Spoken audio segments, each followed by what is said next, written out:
వేల కోట్ల రూపాయలు ఎటువంటి వివక్ష లేకుండా, ఎటువంటి లంచాలు లేకుండా, ఏ నెలలో ఏమిస్తామో అని ముందే చెప్పి క్యాలెండర్ ప్రకటించి ఆ నెలలో అది తప్పకుండా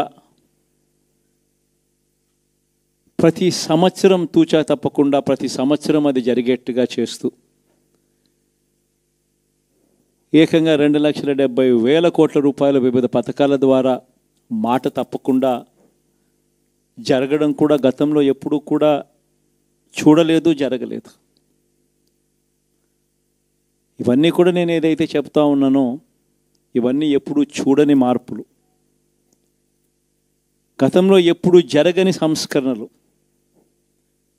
విద్యారంగంలో అయితేనేమి, వైద్య రంగంలో అయితేనేమి, వ్యవసాయ రంగంలో అయితేనేమి, సామాజిక న్యాయం అంశంలో అయితేనేమి, మహిళా సాధికారత అంశంలో అయితేనేమి, గవర్నెన్స్ విషయంలో అయితేనేమి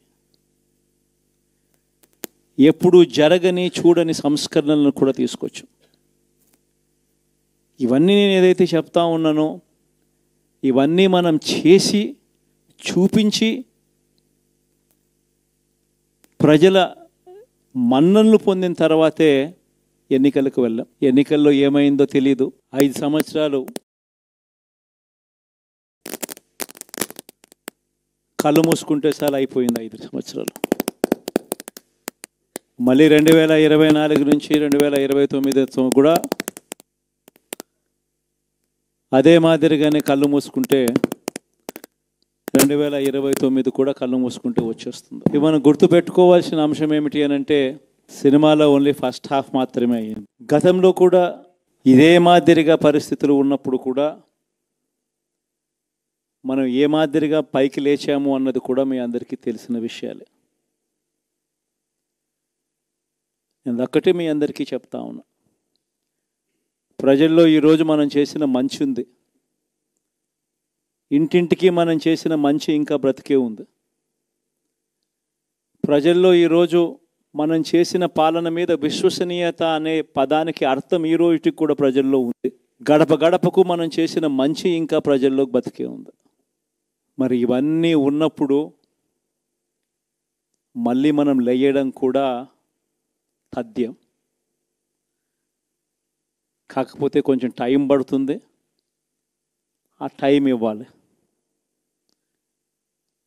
ఆ టైం ఇచ్చినప్పుడు, అది జరిగినప్పుడు, పాపాలు పండినప్పుడు ఖచ్చితంగా మళ్ళీ మనం పైకి లేస్తాం. ఈ విషయం ప్రతి ఒక్కరం కూడా గుర్తుపెట్టుకోవాలి. ఎందుకు ఈ మాట కూడా చెప్తా ఉన్నానంటే, రాజకీయాలలో అన్నిటికన్నా ముఖ్యమైన అంశం క్యారెక్టర్, విలువలు, విశ్వసనీయత. ఈ పదాలకు అర్థం తెలిసి ఉండడం రాజకీయాలలో చాలా అవసరం. రాజకీయం అంటే ఎల్లవేళలా అధికారమే కాదు. అధికారంలో లేనప్పుడు కష్టాలు ఖచ్చితంగా వస్తాయి.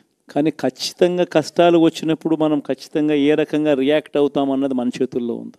విలువలు, విశ్వసనీయత లేని మనిషిగా రాజకీయాలు చేద్దామా, లేదా కష్టాలు వచ్చినప్పుడు ఆ కష్టాలను ఎదుర్కొని హుందాగా నిలబడుతూ మళ్ళీ 5 సంవత్సరాలు కళ్ళు మూసుకుంటే 5 సంవత్సరాలు అయిపోతాయి, మళ్ళీ 5 సంవత్సరాల తర్వాత మన పాలన వస్తుంది, మన ప్రభుత్వం వస్తుంది, అప్పుడు మళ్ళీ మనమే ఆందోళన ఎక్కుతామన్నది కూడా గుర్తుపెట్టుకొని అడుగులు వేస్తామా అన్నది మనలో ప్రతి ఒక్కరూ కూడా ఆలోచన చేసుకోవాలి. ఇదే మన ప్రభుత్వం అధికారంలో ఉన్నప్పుడు కులం చూడలేదు, మతం చూడలేదు, ప్రాంతం చూడలేదు, రాజకీయాలు చూడలేదు, చివరికి ఏ పార్టీకి ఎవరు ఓటు వేశారు అన్నది కూడా చూడకుండా ప్రతి పథకము కూడా డోర్ డెలివరీ చేయించాం. మనం అర్హత మాత్రమే ప్రామాణికంగా తీసుకొని ప్రతి పథకము, ప్రతి మంచి కూడా ప్రతి ఇంటికి డోర్ డెలివరీ చేయించాం. అలా ప్రతి మంచి, ప్రతి పథకము డోర్ డెలివరీ చేసిన ప్రభుత్వం మనదైతే, పాలన మందైతే, ఈరోజు కేవలం వాళ్ళ పార్టీకి ఓటు వేయలేదు అని మాత్రమే ఓటుకు వేయకపోవడమే పాపం అన్నట్టుగా ఈరోజు రావణ కాష్టం సృష్టిస్తూ ఉన్నారు, విధ్వంసం చేస్తూ ఉన్నారు, ఆస్తులు నష్టం చేస్తున్నారు, కొడతా ఉన్నారు, అవమానిస్తూ ఉన్నారు. ఇవన్నీ శిశుపాలుని పాపాల్లో భాగాలుగా ఇవన్నీ అప్పుడే పాపాలు మొదలయ్యాయి. ఒకవైపున మనమేమో మనకు ఓటు వేయకపోయినా కానీ ఏ రోజు కూడా డిస్క్రిమినేషన్ చూడలేదు. అటువంటి వాళ్లకు కూడా మనం డోర్ డెలివరీ చేసిన ప్రభుత్వం పాలన మందైతే ఈరోజు కేవలం ఓటు వేయలేదన్న ఒకే ఒక కారణంతో ఏకంగా కొడతా ఉన్న పాలన వీళ్ళది. ఈ పాపం ఊరికే పోదు. రెండవ పాపం చంద్రబాబుది కూడా అప్పుడే పండింది. బహుశా కేంద్రం ఈ రకమైన కేంద్రంలో ఈ రకమైన పరిస్థితులు బహుశా ఎప్పుడు ఉండిండవేమో. ఈ రకంగా కేంద్రంలో 240 ఎంపీలు మాత్రమే వచ్చిన పరిస్థితులు, రాష్ట్రంలో ఏకంగా వీళ్ళకు కూడా ఈ మాదిరిగా మంచి నెంబర్లు వచ్చిన పరిస్థితులు, ఎన్డీఏలో మళ్ళీ చక్రం తిప్పుతా ఉన్న పరిస్థితులు. ఇలాంటి పరిస్థితుల్లో కూడా ప్రత్యేక హోదాను అడక్కపోవడం చంద్రబాబు చేసిన మరో పాపానికి కూడా మరో నాంది. ఇలాంటి పరిస్థితుల్లో కూడా ప్రత్యేక హోదా మనం అడిగి తెచ్చుకోలేకపోతే రాష్ట్రంలో ఏ ఒక్క యువకుడు కూడా క్షమించడు చంద్రబాబు నాయుడు.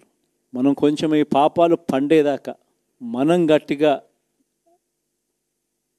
దీన్ని నిలబడగలిగితే, ముందుకు తీసుకొని పోగలిగితే ఈ పోరాటాన్ని ఆటోమేటిక్గా శిశుపాలుని 100 పాపాలు ఫాస్ట్గా ఎరోడ్ అయిపోతాయి. అంటే ప్రతి ఒక్కరూ ఈ విషయాలన్నీ గుర్తుపెట్టుకోమని కొడతాం. ఇవన్నీ బహుశా నేను చెప్పేటివన్నీ కూడా మీ అందరికీ కూడా తెలియనేటివి కాదు. కేవలం నేను మీ అందరికీ గుర్తు మాత్రమే చేస్తా ఉన్నా. కష్టాలు రావడం అన్నది సర్వసహజం. కష్టాలు ఇలా మనం ఎదుర్కొని నిలబడడం అన్నది మన చేతుల్లో ఉన్న అంశం అన్నది మాత్రం ఖచ్చితంగా ప్రతి ఒక్కరూ గుర్తుపెట్టుకోమని మీ అందరితో కూడా కోరుతా ఉన్నాను. శాసనసభలో, చట్టసభలో మీ సభే అన్నిటికన్నా ముఖ్యమైన సభ అవుతుంది. ఓటు వేయలేదు అన్న ఒకే ఒక కారణంతో మనుషుల్ని కొడతా ఉన్న పరిస్థితుల్లో, మనుషుల్ని అవమానిస్తూ ఉన్న పరిస్థితుల్లో, మనుషుల్నే బలవంతంగా ఆస్తి నష్టం చేస్తూ ఉన్న పరిస్థితుల్లో ఇక ప్రతిపక్షం ఉన్నది ఒకటే ఒక పార్టీ, ఆ పార్టీకి అవకాశం ఇవ్వాలా అన్న కనీస నైతిక విలువలు వాళ్ళు పాటిస్తారన్న నమ్మకం నాకైతే లేదు. కాబట్టి మీరు చేయాల్సిన పాత్ర గొప్పది, చాలా ఉంది అన్నది మాత్రం గుర్తుపెట్టుకోండి. రాబోయే రోజుల్లో యాక్టివిటీ లెవెల్స్ అనేది ఆటోమేటిక్లీ పెరుగుతాయి. రాష్ట్ర వ్యాప్తంగా ఉన్న కార్యకర్తలందరినీ ఎవరినైతే వాళ్ళు ఇబ్బందులు పెట్టారో ఖచ్చితంగా వాళ్ళందరికీ మనోధైర్యం ఇస్తూ వాళ్ళ గ్రామాలకు వెళ్ళి వాళ్ళకు తోడుగా ఉండే కార్యక్రమాలు చేసే కార్యక్రమాలు జరుగుతాయి. రాబోయే రోజుల్లో ఇంకా టైం గడిచే కొద్దీ ప్రజల్లోకి వెళ్ళే కార్యక్రమాలు ఇంకా ముమ్మరం అవుతూ పోతాయి. చివరికి ప్రజల్లోనే ఉంటాం. ప్రజలతో కలిసి పోరాడే కార్యక్రమం వేగంగా టైం గడిచే కొద్దీ మనము వేగంగా అడుగులు ముందుకు వేస్తాం. ఒకటి మీ అందరికీ చెప్తా ఉన్నా, ఏకంగా 14 నెలలు పాదయాత్రలు చేశాం. ఆ వయసు ఈ రోజుటికి నాకుంది. ఆ సత్తువ ఈ రోజుటికి నాకుంది. కాబట్టి మీరు మాత్రం ప్రతి ఒక్కరూ గుర్తుపెట్టుకోండి, ఆ టైం వచ్చేదాకా మీ పాత్ర చాలా కీలకం. ప్రతి ఒక్కరూ ఈ విషయాన్ని మాత్రం